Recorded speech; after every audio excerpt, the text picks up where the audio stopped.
तो दोस्तों और साथियों, स्वागत है आपका फैक्टम के इस चुनावी चकल्लस के इस पुराने कार्यक्रम में। और आप लगातार देखते आए हैं कि कई सारी मशहूर और मारूफ हस्तियां, जो राजनीतिक और सामाजिक हस्तियां हैं, उनको हम आपसे रूबरू कराते रहे हैं। और आज जो शख्सियत मेरे दरमियान बैठे हैं उनका नाम है फैसल अंसारी कह सकते हैं। और इनको एक लक़ब मिला है यहाँ पर समाज में, जिसको दद्दा भी कहते हैं, फैसल दद्दा। तो अभी राजनीतिक गलियारों में फैसल भाई की चर्चा होने लगी, तो मुझे लगा कि जो समाज की जो सवाल हैं वो कहीं ना कहीं फैसल भाई से पूछे जाएं, उनको स्टूडियो में बुलाया जाए। तो मैंने फैसल भाई से फ़ोन किया और बातचीत की, उन्होंने हमें टाइम दिया। बहुत बहुत शुक्रिया आपका इस प्लेटफॉर्म पे। बहुत शुक्रिया नुमान साहब। फैसल भाई, कुछ सवाल है जो पब्लिकली कुछ सवाल हैं जिनको लेकर के मैं आज आपसे बात करूंगा, चर्चा करूंगा। और ये सवाल आवाम जानना चाहती है इनके जवाब, और मैं जानता हूं कि बड़ी बखूबी से आप इनका जवाब ज़रूर देंगे। फैसल भाई, सबसे पहले मैं आपसे ये पूछना चाह रहा था कि अभी हमें पता चला कि आप चुनाव लड़ रहे हैं। तो ये मैं अपनी बात नहीं कर रहा हूँ, कहीं ना कहीं आवामी बात है। तो ऐसा क्या हुआ कि अचानक से आप प्लेटफॉर्म पर आए और अपने चुनाव लड़ने की अभी भी हालांकि घोषणा आपने नहीं की, लेकिन मुझे दूर से पता चला है कि आप चुनाव लड़ रहे हैं। तो मैंने सोचा कि ये सवाल आपसे पूछा जाए कि देर क्यों की चुनाव में आने में? नहीं नुमान साहब, देखिए देर तो अब आप मुझसे कह रहे हैं कि देर करी है, जहाँ तक मैं मानता हूँ मैंने देर नहीं करी। अच्छा, देखिए मैं बहुजन समाज पार्टी का सिपाही हूँ। हमारी नेता और हमारी पार्टी के साथ साथ एक मिशन है। और बहुजन समाज पार्टी का सिपाही ना तो कभी सोता है और ना कभी गाफिल रहता है राजनीतिक सरगर्मियों से। तो हम हमेशा जागे हुए रहे जी। पार्टी के जितनी भी हमारे कार्य रहे हम उसमें लगातार लगे रहे, पब्लिक के बीच में रहे, आवाम के बीच में रहे, अपने कस्बे में आते आते रहे। और सबसे अच्छा हमारा फाउंडेशन है, सबसे अच्छा हमारा तालमेल है। और जब पार्टी का दिशा निर्देश हुआ मेरे बड़े लीडरों का और जो बहन जी का आशीर्वाद मुझे मिला, तो उसके बाद मैंने चुनावी मैदान में कूदने का फैसला ले लिया। और बासपा का सिपाही तो ये समझ लीजिए कि हर तरीके से चुनाव में हर वक्त के लिए तैयार है।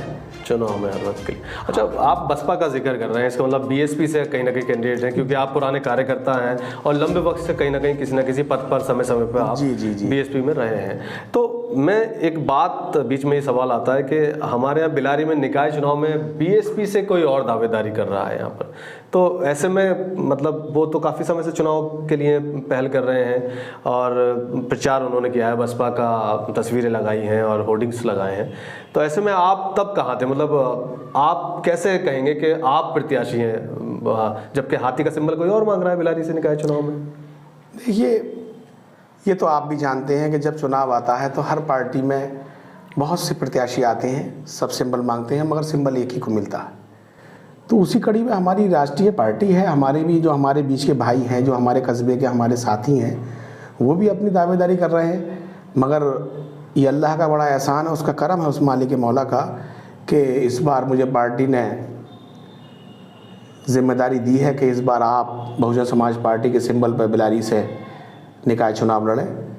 तो मुझे उम्मीद है कि जितने हमारे साथी हैं, जो हमारी पार्टी के पुराने वफादार लोग हैं जो सिंबल मांग रहे हैं, इंशाअल्लाह ताला वो भी शाना बशाना मेरे साथ खड़े होकर, मेरे साथ रहकर बहुजन समाज पार्टी का चुनाव लड़ाएंगे और इंशाअल्लाह जीत दिलाने के लिए तन मन धन एक। जैसे आप कह रहे हैं कि आप जब आपको टिकट होगा तो बीएसपी का, तो जो दूसरे लोग जो चुनाव लड़ रहे हैं बीएसपी से, वो आपका साथ देंगे इंशाअल्लाह। तो ऐसे में आपका क्या कहना है, अगर आपको नहीं हुआ टिकट तो दूसरे लोगों के साथ जाएंगे जो बसपा के प्रत्याशी? मैं दरअसल 25 साल से मैं बहुजन समाज पार्टी में। अच्छा, मतलब आपको तो जाना ही है। 25 साल से मैं बहुजन समाज पार्टी में हूँ। मैं 25 साल से बहुजन समाज पार्टी के मिशन पे, बहुजन समाज पार्टी की गाइडलाइन पे मैं वर्क कर रहा हूँ। अच्छा, क्या ज़रूरत पेश आई, क्या लगा नगर में, क्या होना चाहिए, क्या बदलाव होना चाहिए, और कितने संतुष्ट हैं आप बीजेपी के कार्यकाल में? ये जो अभी पीछे चुनाव गुजरा है, उनका कार्यकाल गुजरा है, तो क्या लगता है कि क्या करेंगे आप अगर आपको बिलारी में चेयरमैनी का खिताब मिलता है? देखिए नुमान साहब, दरअसल मसला क्या है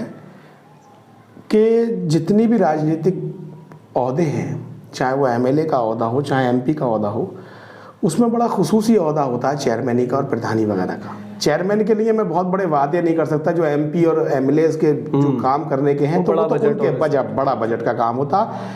तो अब मैं सुनता हूँ दरअसल कुछ लोगों को, अब मैं उस पर तो खैर नहीं जाना चाहता, मगर मेरा जो अपनी सलाहियत है, कुछ खास सुनते हो तो बोल दीजिए। हाँ नहीं, मैं दरअसल ज़्यादा दरिए मैं अपनी बात कहने के लिए आया हूँ दरअसल। दूसरे की बात से मैं इख्तफात कहना करूँ वो अलहदा बात रही। मगर मैं आपको एक बात बता दूं कि मेरा अपना मानना यह है कि लोकल बॉडी का चुनाव है, यहाँ जो बेसिक चीज़ें हैं दरअसल जी, जो नगर पालिका का बेसिक काम है वो बड़ा जैसे सड़कों का काम है, पथ प्रकाश का जो लाइटों के काम है कि रात में रोशनी रहनी चाहिए। अगर बारिश होती है तो जो बारिश का पानी एकदम से नगर में इकट्ठा हो जाता है तो उसकी अच्छी निकासी की व्यवस्था होनी चाहिए, सफाई व्यवस्था अच्छी होनी चाहिए।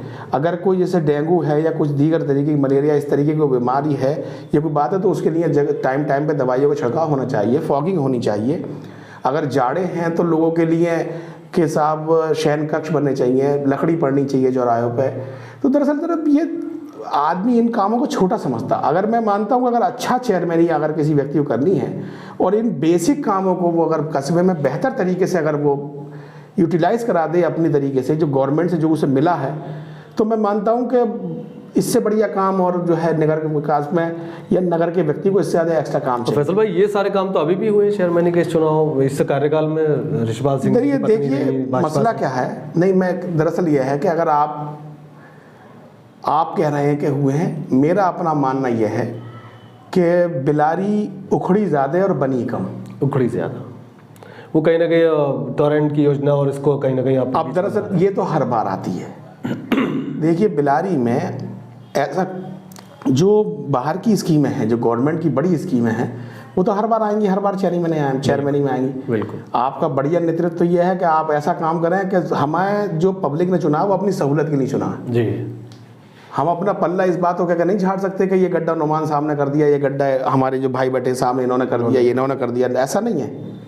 अगर गड्ढा हुआ है तो उसको भरा भी जाना चाहिए, उसे सिस्टम में आना चाहिए। ज़मीनी स्तर के काम पे आप तवज्जो दें ताकि आपको जिस लिए चुना गया है, आपको चेयरमैन को विधानसभा में बैठाने और पार्लियामेंट में बैठाने के लिए नहीं चुना जा रहा।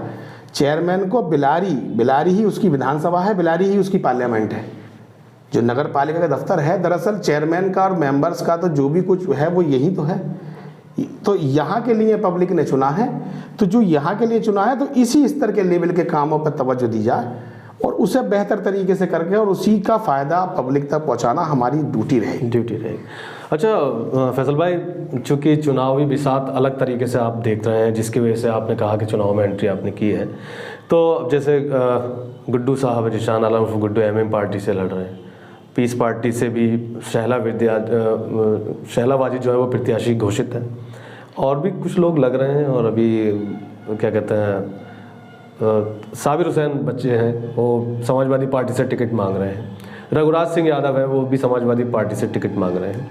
ऐसे में बीजेपी से भी प्रत्याशी ऋषिपाल सिंह हैं वो भी टिकट मांग रहे हैं, टिकट की घोषणा नहीं हुई है, लेकिन 3-4 लोग चूँकि लाइन में हैं। तो क्या लगता है आप जिन वोटों पर आपका एतमाद है वो आपको मिलेंगे? मतलब किन आधारों पे आप क्या ऐसे वो कौन सी फिगर है, किस आंकड़े हैं कि इन प्रत्याशियों के साथ आप जीत अपना मान के चल रहे हैं? कैसे जीतेंगे? देखिए जीत इतना पोलराइज होगा वोट ना, 3-4 प्रत्याशी रहेंगे तो। लोकल बॉडी का चुनाव मैंने अभी आपसे कहा यह है, यहाँ दरअसल 3 फैक्टर काम करते हैं जी।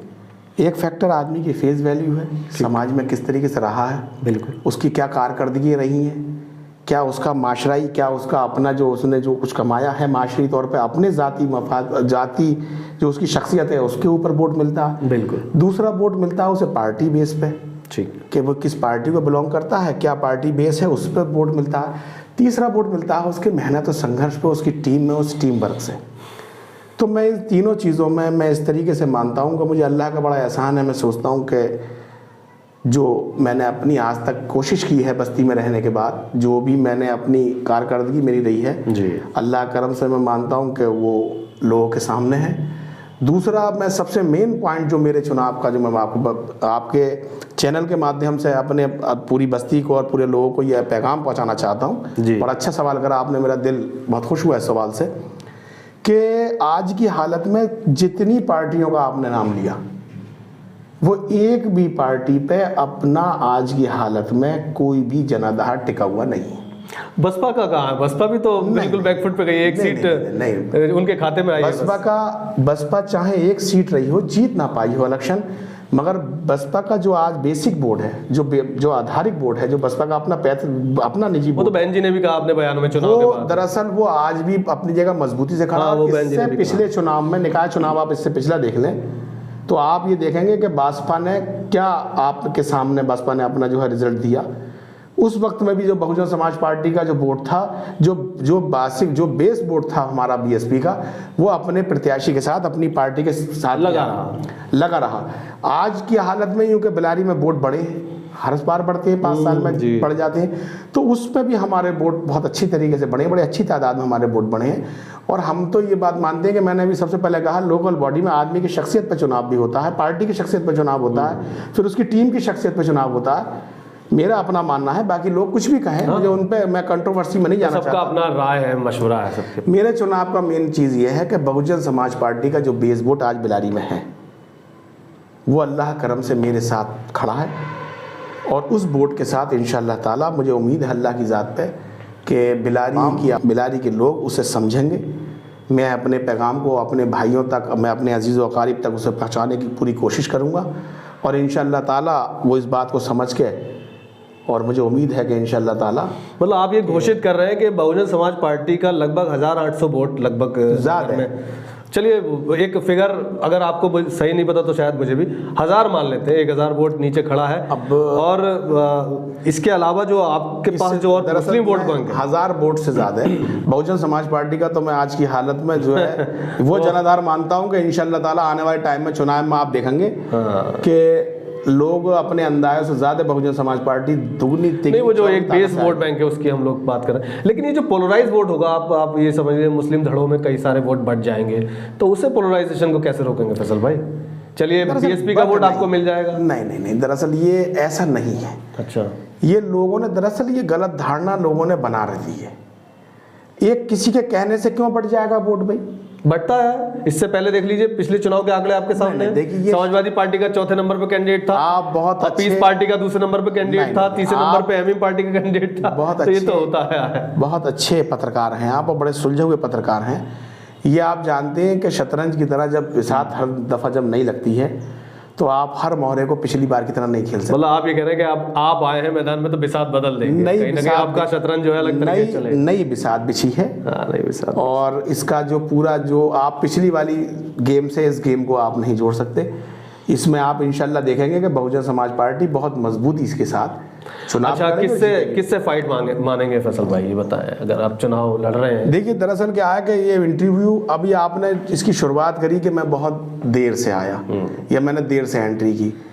आज आपने अभी कहा कि अभी बहुत से प्रत्याशी हैं। जब तक अखाड़े में यही नहीं पता कि कितने अखाड़े में पहलवान आने हैं, और आपको अगर मैं जो है उसमें मैं ये बता दूं कि मेरी फाइट फला पहलवान से है, तो जब मुझे यही नहीं पता कि मुझे लड़ना कितनों के मुकाबले है। बड़ी सलाहियतों से बच रहे हैं। नहीं, मैं सलाहियतों से नहीं बच रहा, ये फैक्ट है, आज सच्चाई है। अगर आप इतनी बेहतरीन, अच्छा आप खुद बताइए, नहीं आप मुझे प्रत्याशी बता दीजिए, मैं बता दूंगा। प्रत्याशी लगभग घोषित है, समाजवादी पार्टी से अभी प्रत्याशी घोषित होना बाकी है, बाकी पीस पार्टी के प्रत्याशी घोषित है, और एमएम पार्टी का प्रत्याशी घोषित है, और ऋषिपाल सिंह चुनाव पहले से ही लड़ रहे हैं, वो भी भाजपा से लगभग घोषित है।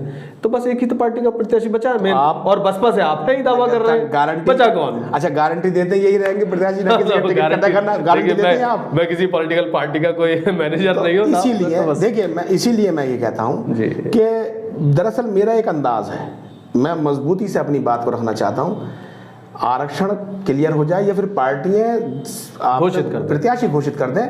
जब पार्टियों का प्रत्याशी घोषित हो जाएगा तो इंशाअल्लाह ताला बिल्कुल आपके इसी चैनल में, इसी रूम में आकर बैठकर मैं फिर एक बार मैं आपसे रूबरू होऊंगा, और इंशाअल्लाह ताला फिर मैं आपको यही बताऊंगा कि चुनाव किसके मुकाबले लड़ा जा रहा है, किस तरीके से लड़ा जा रहा है, और किसे इंशाअल्लाह ताला हम अपना जो है कंप्यूटर मानते हैं, तब बताया जाएगा। इस वक्त बताना मैं सोचता हूँ कि बड़ा थोड़ा जल्दबाजी हो जाएगी। तो बने रहिए फैक्टम पर, और आप फैसल भाई को सुन रहे थे, बहुत बहुत शुक्रिया आपका। और हमें अपनी राय लगातार देते रहें, कमेंट करके बताते रहें कि अगला मेहमान किसे आप देखना चाहते हैं और उनसे क्या बेबाक बात आप सुनना चाहते हैं। और वीडियो पसंद आया तो शेयर कीजिएगा, लाइक कीजिएगा, कमेंट कीजिएगा। बहुत बहुत शुक्रिया, और ज़रूरत समझें तो इसे सब्सक्राइब ज़रूर कीजिएगा। Thank you.